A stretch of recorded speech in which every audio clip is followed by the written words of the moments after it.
할렐루야, 반갑습니다. 영도 바울 성결교회 황희수 목사입니다. 오늘 저와 함께 나누실 말씀은 시편 136편, 137편 두 편을 보기를 원합니다. 극동방송에서 연락이 와서 이 136편과 137편의 은혜를 나누고 또 봉독해 달라고 해서 제가 여러 번 읽으면서 저에게도 큰 은혜의 시간이 되었습니다. 136편과 137편은 좀 반대다라는 느낌이 들었어요. 136편은 하나님을 찬양하는, 그래서 1절로 26절까지의 말씀 속에 매절마다 여호와께 감사하라, 그 인자하심이 영원함이로다, 찬양이 끊이지 않는 그 모습이 나와 있었고, 그런데 137편은 찬양을 해라고 했는데도 불구하고 찬양을 하지 아니하고 찬양할 기구, 그 악기를 나무에 올려놓고 그냥 그들이 정말 울부짖으며 기도했던 그 장면이 고스란히 나와 있었거든요. 136편에 여호와 하나님께 감사한데 두 가지로 나누어서 감사가 나와서요. 첫 번째 앞부분은요, 하나님께서 온 세상을 창조하신 그 모습에 대해서 감사하라 라고 나오고, 또 뒤쪽에서는 하나님의 구원, 출애굽 사건을 통한 구원에 관한 감사의 말씀이 나오는데, 끊이지 않고 반복해서 나오는 것이 그 인자하심이 영원하다라는 것이죠. 그래서 하나님의 인자하심에 대해서 한번 묵상해 봤습니다. 뭐가 하나님의 인자하심일까? 한마디로 은혜다라는 것입니다. 저의 인생을 볼 때에도 저는 예수 믿지 않는 가정에서 태어났고 예수 안 믿는 것처럼 생활을 했고 행동도 했고 나쁜 짓도 많이 했고 학교에서 정학, 퇴학 당할 만한 그런 일들도 했고 했지만, 여전히 하나님께서는 나를 사랑하셔서 그 모든 것들을 용서하시고 찾아와 주셨다라는 것이죠. 코로나19 시대를 지내면서 많은 성도님들, 특히 방송을 들으시는 분들이 똑같이 생각할 겁니다. 끝이다, 낙심, 포기해야 되겠다, 너무 힘들어서 못 살겠다라고 이야기하는 그 마지막 순간에도 하나님께서 찾아오신다라는 거죠. 그것이 은혜고 그것이 바로 인자하심이다라는 겁니다. 제 나이 20에 교통사고를 당하고 또 머리에 이렇게 뇌출혈로 사망 선고까지 받고 했는데, 그 침상에서 하나님 정말 생명을 연장시켜 주신다면 주를 위해서 살겠습니다라고 고백을 했고, 하나님께서 수술 안 하고도 살려주시고 지금 또 목사와 또 선교사의 일들을 감당하면서 살아가게 하였던 그 모든 나의 인생의 일들이 여호와께 감사하라, 그 인자하심이 영원함이로다, 한 구절 한 구절 속에 녹아 있는 것들을 발견했습니다.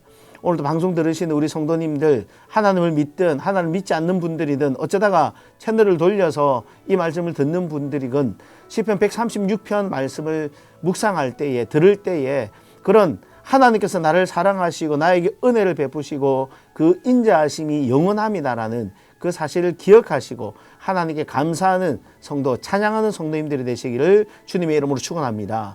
137편 말씀은 좀 특이한 말씀인데, 바벨론 포로로 가 있을 때에 시온을 생각하며 울었다라고 되어 있죠.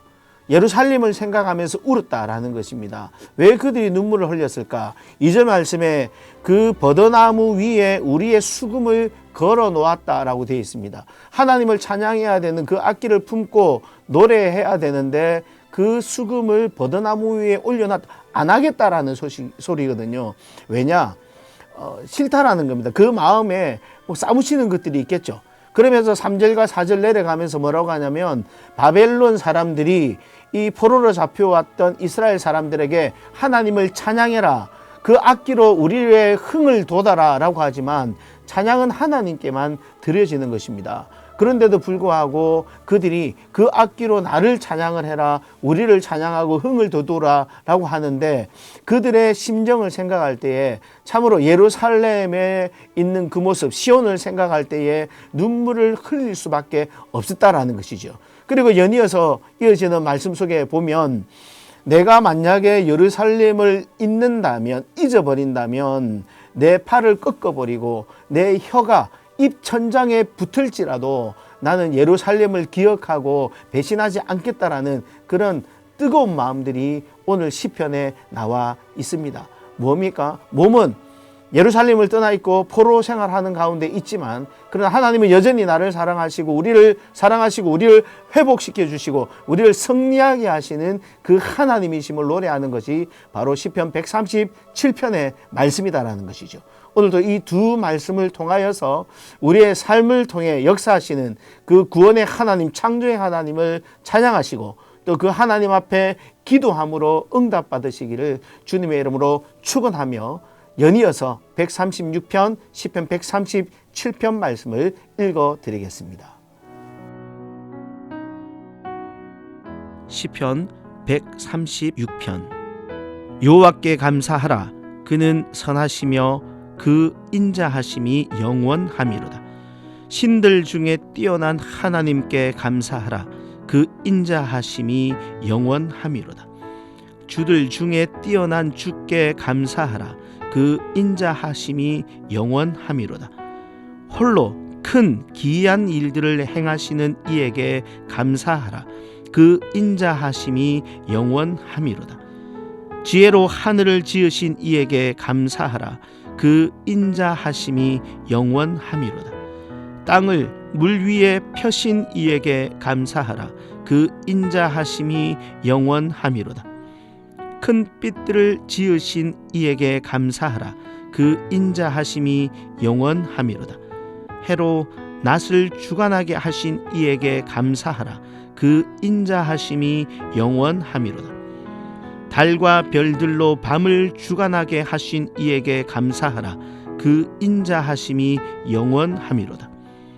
애굽의 장자를 치신 이에게 감사하라. 그 인자하심이 영원함이로다. 이스라엘을 그들 중에서 인도하여 내신 이에게 감사하라. 그 인자하심이 영원함이로다. 강한 손과 펴신 팔로 인도하여 내신 이에게 감사하라. 그 인자하심이 영원함이로다. 홍해를 가르신 이에게 감사하라. 그 인자하심이 영원함이로다. 이스라엘을 그 가운데로 통과하게 하신 이에게 감사하라. 그 인자하심이 영원함이로다. 바로와 그의 군대를 홍해에 엎드려뜨리신 이에게 감사하라. 그 인자하심이 영원함이로다.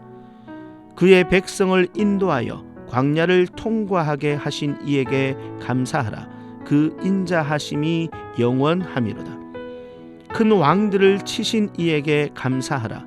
그 인자하심이 영원함이로다. 유명한 왕들을 죽이신 이에게 감사하라. 그 인자하심이 영원함이로다. 아모리인의 왕 시혼을 죽이신 이에게 감사하라. 그 인자하심이 영원함이로다. 바산 왕 옥을 죽이신 이에게 감사하라. 그 인자하심이 영원함이로다. 그들의 땅을 기업으로 주신 이에게 감사하라. 그 인자하심이 영원함이로다. 곧 그 종 이스라엘에게 기업으로 주신 이에게 감사하라. 그 인자하심이 영원함이로다. 우리를 비천한 가운데에서도 기억해 주신 이에게 감사하라. 그 인자하심이 영원함이로다. 우리를 우리의 대적에게서 건지신 이에게 감사하라. 그 인자하심이 영원함이로다. 모든 육체에게 먹을 것을 주신 이에게 감사하라. 그 인자하심이 영원함이로다. 하늘의 하나님께 감사하라. 그 인자하심이 영원함이로다. 시편 137편. 우리가 바벨론의 여러 강변 거기에 앉아서 시온을 기억하며 울었도다. 그 중에 버드나무에 우리가 우리의 수금을 걸었나니 이는 우리를 사로잡은 자가 거기서 우리에게 노래를 청하며 우리를 황폐하게 한 자가 기쁨을 청하고 자기들을 위하여 시온의 노래 중 하나를 노래하라 함이로다. 우리가 이방 땅에서 어찌 여호와의 노래를 부를까? 예루살렘아, 내가 너를 잊을진대 내 오른손이 그의 제주를 잊을지로다. 내가 예루살렘을 기억하지 아니하거나 내가 가장 즐거워하는 것보다 더 즐거워하지 아니할진대 내 혀가 내 입천장에 붙을지로다. 여호와여, 예루살렘이 멸망하던 날을 기억하시고 에돔 자손을 치소서. 그들의 말이 헐어버리라 헐어버리라 그 기초까지 헐어버리라 하였나이다. 멸망할 딸 바벨론아, 내가 우리에게 행한 대로 내게 갚는 자가 복이 있으리로다. 내 어린 것들을 바위에 메어치는 자는 복이 있으리로다. 아멘.